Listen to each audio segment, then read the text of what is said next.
I'm just going to play you a clip here from Piers Morgan, who I usually never quote before, but this clip, I just thought what he was saying is interesting and it's food for thought. And it's maybe a lesson that the church can learn from the last 5 years.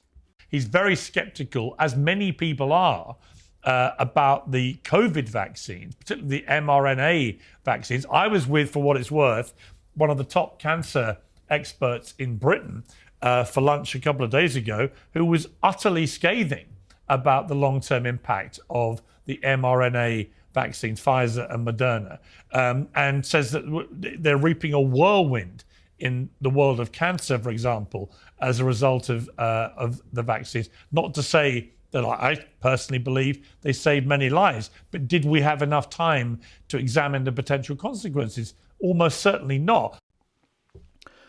When the Pope met privately twice with Berla, he is the CEO of Pfizer, back in 2021 and 2022.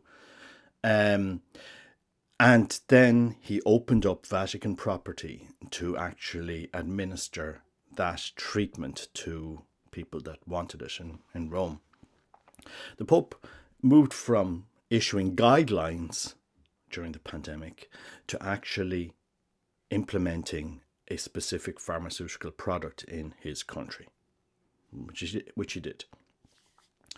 And, you know, a lot of us were questioning at the time because, as I said, on other occasions, I had signed up to take that treatment. I had, in Ireland, they were implementing the vaccine down by ages. My wife took it before me, got very sick, and I had already made an appointment out in Brafey House in Castlebar to take the treatment because two people that I knew had died from COVID. So it wasn't like I wasn't aware of this disease. But when my wife got ill, which she did, it's a fact, it's not Robert conspiracy theory here, far right, whatever.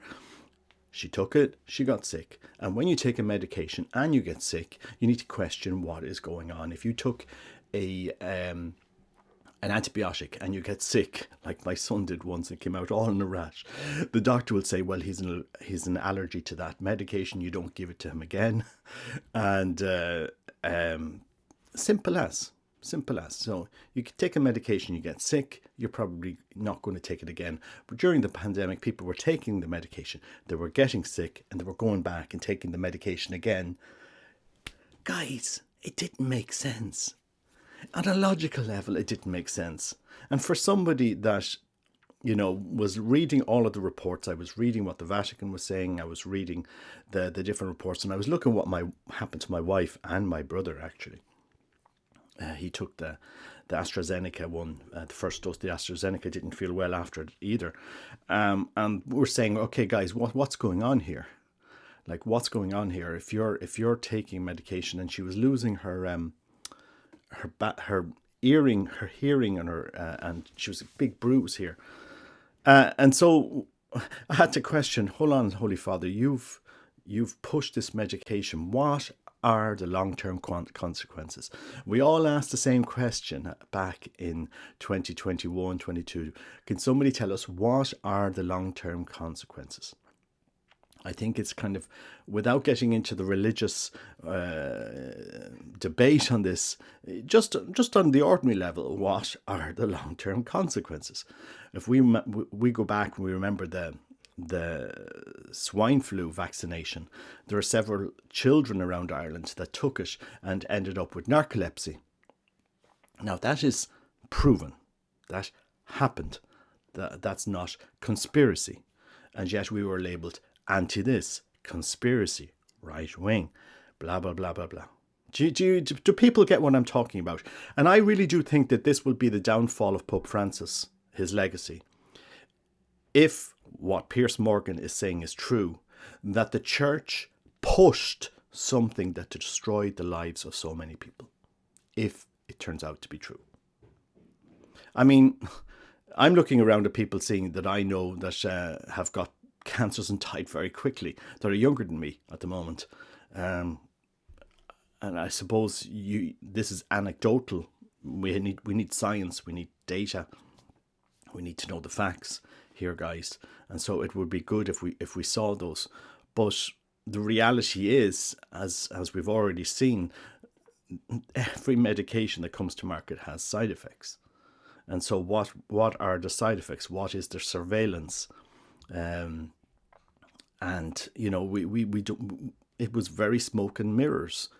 While is it not the first time that a pharmaceutical company pushes a product quickly to market and rushes for approval that it turns out not to be as safe as intended?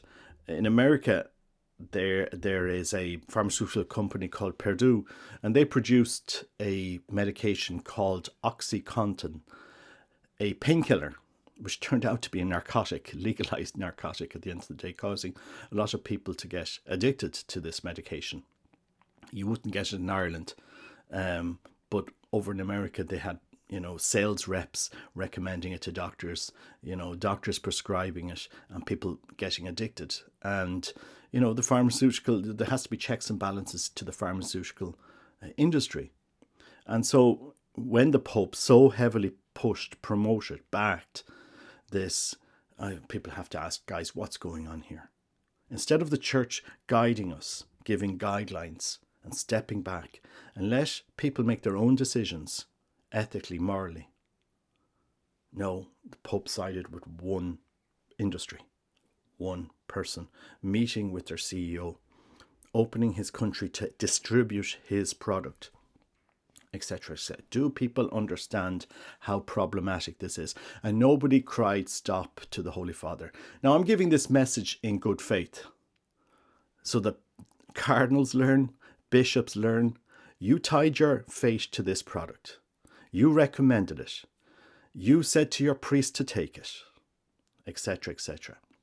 And some priests, there is a priest, an American priest, Father Looney, he did a video on YouTube talking about how he got, after the vaccination, he got heart problems. I mean, this is not anecdotal. This is what happened. No? Okay, so either we learn or we continue to do the same mistakes. John Paul II, when Cardinal Ratzinger brought John Paul II a dossier on Father Martial, and the Pope decided not to push forward it because of, Cardinal Sodano and other cardinals that were manipulated by Father Martial in the Vatican, the Pope made an error. He should have acted on the information that was being supplied to him by Cardinal Ratzinger at the time. He didn't. Now, the Pope, so many decisions come across the Pope, it's not like he has, he's got a lot of spare time to make. But Father Martial manipulated the Pope. We know this. It's a historical fact. And the Pope made an error. No, Pope Francis was manipulated by Big Pharma, and he made an error. It's the same situation. It's history. It's repeating itself. And who called out at the time on YouTube and on social media Pope John Paul II if the victims had been allowed to speak back in the 1990s more freely? Maybe the whole saga of the Legionaries of Christ would have been resolved a lot earlier. Instead of waiting until 2009, maybe it would have happened 15 years earlier. Because I do remember, as soon as the whistleblowers came out, I was in Mexico at the time. We weren't allowed to listen to media. The radios were turned off in the car. We were brought in and given the typical spiel by the Legionaries of Christ. These are just, bitter, disgruntled ex-legionaries who are inventing stories. Oh, what a story to invent. And we were believing a lie. And sadly, this was propped up from the very top. And I really do personally think, that over the last 5 years, the Pope has fallen into the same trap in believing a spiel, and thinking it's going to do good, and we don't know the unintended consequences over the next 5, especially when you're receiving this multiple times. We have to ask, what are the long-term consequences, especially if you're young. If you're in your 70s, 80s, okay, I understand. maybe it's a different scenario there. But for young people that have taken this multiple times, what are the long-term consequences? What are the studies? Who is presenting the data in an unbiased way? Let's see it. I mean, morticianers, when they were coming out, say, we're seeing stuff here in morgues we haven't seen before. What's this? What's going on? Can somebody explain to us? Never really got a good answer there. And then when oncologists are seeing increased rates, oh, this, we haven't seen this before. And it's not just anecdotal. Do people not see? No. And so I just ask people to have a fresh think of this, and and the church learn from this. And I give this in a spirit of love for the church, so that the next pope comes along will be more prudent than meeting several times with top pharma CEOs and opening your country and mandating. This is the horrific thing. It was a dictatorship in the Vatican when it came to this. If you did not take it, you could not continue on in your position, practically speaking. You were fired.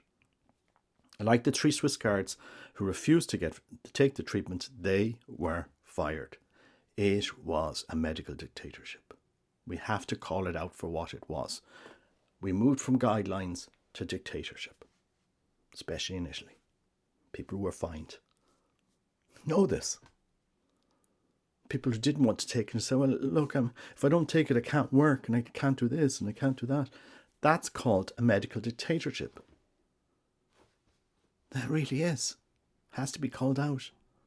Anyway, I give this in a spirit of love for the church, but to actually, to make people think. And I do encourage people to go back 2009 and look at the swine flu vaccine and look at the impact that it had on certain young people. This is proven. This isn't conspiracy.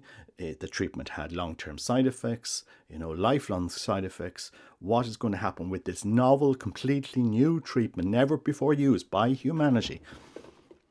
What will be the long-term impact of people who took this treatment multiple times? Ask the questions. Ask the questions. If you took medication like this, it has side effects. Doesn't have it has side effects. There is now a lot of people that are saying that stuff like this is causing dementia because it's impacting the ingestion of vitamins and other nutrients into the body. So we're trying to treat one thing, and then we're forgetting what could be the long-term side effects. And this is being trashed out at the moment. What are the long-term side effects of never before used genetic treatment, messenger RNA treatment on humanity, used in this the way it has been done, with studies rushed to market, because the right way to roll out that treatment would have been to allow everybody make their free decision, saying, look, this is a treatment, we don't know the long-term side effects, you may want to take it if you're elderly and you're but blah blah blah, and let people make their own decisions about this novel, new, never before used treatment. But mandating it on people who didn't want to take it that's where the problems are going to. And this will be, and we've long seen this. I said it years ago, but you couldn't blog about it. This will be the downfall of Pope Francis, his legacy. This will be his, black stain of many black stains on his legacy, his push, his promotion, his backing of this treatment. That's the truth. It's not conspiracy, guys. Any logical person. And as I said, I signed up for it. And the only reason I didn't go ahead with it is because my wife got sick. That's historical truth. That's been me truthful with you. Why didn't I say it like, it's not normal? I said to my wife, that's not normal that you would feel so sick after taking a medication. And then if you spoke out about it, you were cancelled. I did videos on this back in the time 4 years ago that were taken off this platform. and you're cancelled. You can't speak about it. In 2000, the year 2020, YouTube took down 144,000 videos about the vaccines and about COVID. Maybe of those 144,000, there might have been 1,000 done by experts, done by people who understood the situation that might have helped us during that period. But we weren't allowed a free exchange of ideas. I couldn't talk about what I'm talking to you about now. Seemingly, with the new presidency in America, and with the CEOs, big tech CEOs finally getting the message, maybe it's good to allow free exchange of ideas. And to talk about our experiences. I took it. My wife took it. She got sick. My brother took it. He got sick. And that's not anecdotal. That's a historical fact. And the Pope should have known better than to put all of your eggs in the one basket. Because you've tied the Vatican, you've tied your legacy, you've tied the church to that basket, to the big pharma basket, to their product. And if it turns out what Piers Morgan is saying, that the long-term side effects of this are not good, it will reflect back on the church. The Catholic Church supported this. The Catholic Church stopped people getting medical exemptions. The Catholic Church fired a bishop in Puerto Rico for this. He could be a saint one day. He could actually be a canonized saint for standing up for his conscience, for what he thought was right. Think about it, guys. You know, it's good to have a free exchange of ideas on this topic. It's not a dogma of Catholic faith that you need to take such and such a treatment. And nor should it ever be part of a Pope's magisterial capacity to actually force people to take such and such treatments. Which he did. We'll see what happens. God bless you. Take care. Bye-bye.